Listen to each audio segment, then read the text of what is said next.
আসসালামু আলাইকুম রহমতুল্লাহি বারাকাতুহু। আশা করছি আপনারা সবাই ভালো আছেন। আমিও আপনাদের দোয়ায় অনেক ভালো আছি। তো রমজানের উপলক্ষে আমাদের যে কোর্সটা করার কথা ছিল, তো আজকে রাত্রে থেকে, তো আপনারা জানেন আমি যে কোর্সটি করাবো তা হচ্ছে খত্তে বইসাম নিয়ে। যে কোর্সটা যারা বেসিক আছে তারা একদম বেসিক যে ছাত্র আছে তাদের জন্য এই কোর্সটা আর কি। তো কথা বাড়াবো না।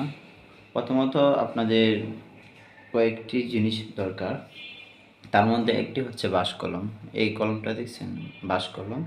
তারপর এই যে নিচে যে কাগজটা রেখেছি গ্লসি পেপার, মানে এই পেপারে আর কি খত লেখা হয়। আর যে কোনো কালি ব্যবহার করতে পারেন আপনারা। তো আমি লাল কালি ব্যবহার করব। তো খতে বইসাম একদম সহজ। ইনশাল্লাহ আপনারা সবাই বুঝতে পারবেন, লিখতে পারবেন ইনশাল্লাহ। কীভাবে লিখতে হয়, কত ডিগ্রি অ্যাঙ্গেলে লিখতে হয়, মানে প্রথম থেকে কীভাবে শুরু করবেন ইনশাল্লাহ আমি এখন শুরু করতে যাচ্ছি। তো প্রথমত আমরা মানে সব জিনিসের একটি শুরু থাকে। তো হতে বইসামের মাপ, কীভাবে আলিফটা লিখতে হয়, আলিফের মাপ কতটুকু, সেই মাপটাই আজকে আমরা দেখব। আর মাপটা কীভাবে করব? আমরা নক্তা দিয়ে। তো আমরা এখন নক্তা লিখব। আগে নক্তা শেখার পর ইনশাল্লাহ নক্তা কীভাবে লিখতে হয়, তারপর আমরা আলিফের কাছে যাব। ঠিক আছে? আমরা এখন নক্তা লিখব ইনশাআল্লাহ। তো নক্তা লিখতে হলে সহজ একটা পদ্ধতি আছে নক্তা। এই একদম সোজা টান দিবেন, টান দিলে তারপর আরেকটি টান দেবেন। দেওয়ার পর এরকম একটা সুন্দর একটা দাগ হবে। এই দাগ থেকে এই দাগ, আবার এই দাগ থেকে এই দাগ, এই দাগ থেকে এই দাগ। ঠিক আছে? এরকম হচ্ছে সহজ একটা পদ্ধতি। তো দেখবেন এই মাথা থেকে এই মাথা একদম। ঠিক আছে? তো নকশাগুলো এরকম একটা বড় হবে না, ছোটো হবে না, সবগুলো এক সমান থাকবে। ঠিক আছে? এই যে এই মাথাও সমান, এই মাথাও সমান। এই যে আবার দেখাচ্ছি, এই যে 1 2 3 4, বুঝছেন? এই যে এই মাথা সমান, এই মাথা সমান। এখন আপনারা যদি এরকমভাবে লিখেন নক্তাগুলা, বড় একটা বড় দিয়েছেন, নক্তা অনেক ছোট, তো এরকমটা না। আমরা নক্তাগুলা এক মাপে লিখবো যাতে করে সুন্দর হয়। ঠিক আছে? এরকম না, এই যে এরকমভাবে লিখবো। যদি একটু বড় দিই তাহলে বড় সবগুলোই দিতে হবে। ঠিক আছে? এই যে এক সমান, বুঝছেন? তো এখন আমরা আলিফটা লিখব। আলিফটা আলিফটা কীভাবে লিখতে হয়, কত ডিগ্রি অ্যাঙ্গেল লিখতে হয়, তা ইনশাল্লাহ আমি বলে দেব। আপনারা দেখতে থাকুন ইনশাল্লাহ। তো আলিফ একদম সহজ পদ্ধতি হচ্ছে, এই যে সোজা একটা টান দেবেন, তারপর এই মাথা থেকে এই মাথা,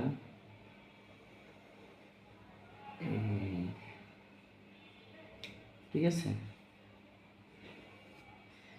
এই যে এই এনের গ্যাপটা যতটুকু ফাঁকা থাকবে, এই জায়গার গ্যাপটা ততটুকু ফাঁকা থাকবে।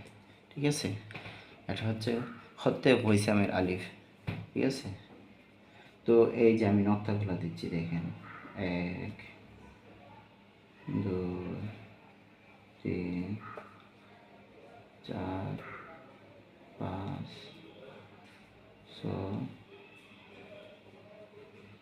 6 7 নক্তাও লিখতে পারেন আপনারা, 6 নক্তাও লিখতে পারেন।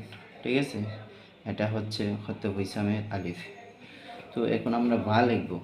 আসলে আপনারা যদি খতে বৈসামের আলিফটা সুন্দর করে লিখতে পারেন, তাহলে মানে আলিফ লেখার দ্বারা আপনি বাও লিখতে পারবেন, কারণ আলিফের মাথায় বা। তো এখন আমরা বাটা লিখব। দেখেন একদম আলিফের মাথার মতোই, তবে হালকা একটু বাঁকা হবে। আর এটা হবে 2.5 নক্তা পরিমাণ। তো দেখেন কীভাবে লিখছি। এটা এই মাথা থেকে হবে, এই যে এই মাথা থেকে একটু উপরে যাবে, তারপর একটু নিচে আসবে। আমি ভেঙে ভেঙে দিয়ে বোঝাচ্ছি, ঠিক আছে? তারপর আরেকটু উপরে উপরে উপরে উপরে, ঠিক আছে? এটা হচ্ছে হত্যের পরিশ্রমের ভাগ।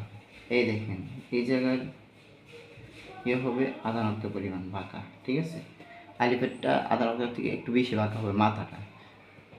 এই অ্যাঙ্গেলটা বা অ্যাঙ্গেলটা থাকবে একটু হালকা বেঁকা, ঠিক আছে? নক্তা হবে 1, 2, 2.5। আর নিচে আপনার 1/2 নক্তা দিতে পারেন, 1 নক্তা দিতে পারেন, ঠিক আছে? আর মধ্যে আমরা 1 নক্তা দেব। আর এই জায়গায় আমরা 5 নক্তা দেবো, 4 নক্তা দেবো। 2, 3, 4, 5 নক্তাও দেওয়া আছে, ঠিক আছে? 5 নক্তাও দিতে পারি। তো এটা হচ্ছে হত্যে বৈষামের বা, ঠিক আছে? তো আমরা এখন হত্যে বৈষামের বা একটা লিখেছি। তো 3টা বার লেখা যায়, 3টাই চলে। আপনি যদি গ্রাফিতি করতে চান তাহলে আলিফ, বিশেষ করে আলিফটা চলে বেশি। আলিফ বা 3টাই, 3টা বা দেখাবো, 3টার মধ্যে 3টাই লিখতে হবে আপনাকে। দেখেন দ্বিতীয় বা আপনার সহজ পদ্ধতি হচ্ছে মার্কার। তো সহজ পদ্ধতি হচ্ছে আমি আপনাদেরকে একটা পেন্সিল দিয়ে দেখাচ্ছি, মানে কীভাবে দ্বিতীয় বাটা লিখবে, ঠিক আছে? এই যে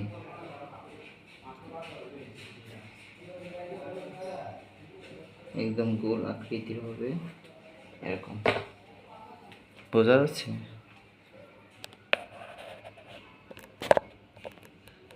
এই তো দেখে আমি দেখাচ্ছি দ্বিতীয় বাটা।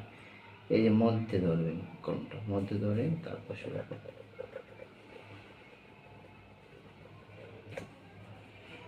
আমি স্টেপ বাই স্টেপ ভেঙে দেখাচ্ছি।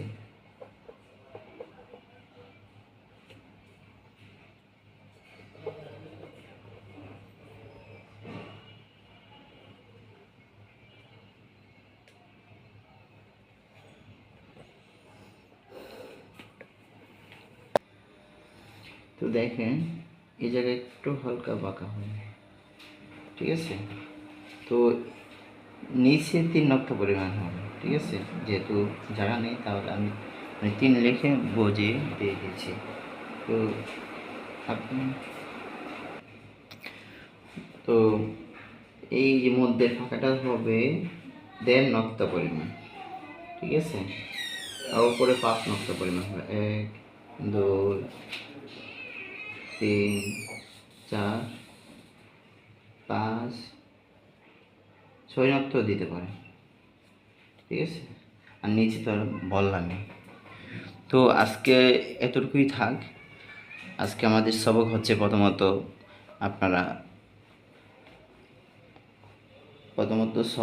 আপনারা ইয়েগুলো শিখবেন, নক্তাগুলো শিখবেন। কীভাবে শিখবেন, কীভাবে দেখেছি প্রথমে, ওই রকমভাবেই আপনারা নক্তাগুলো শিখবেন। কারণ নক্তা শিখতে পারলে আপনি হরফগুলোর মাপ সুন্দরভাবে লিখতে পারবেন।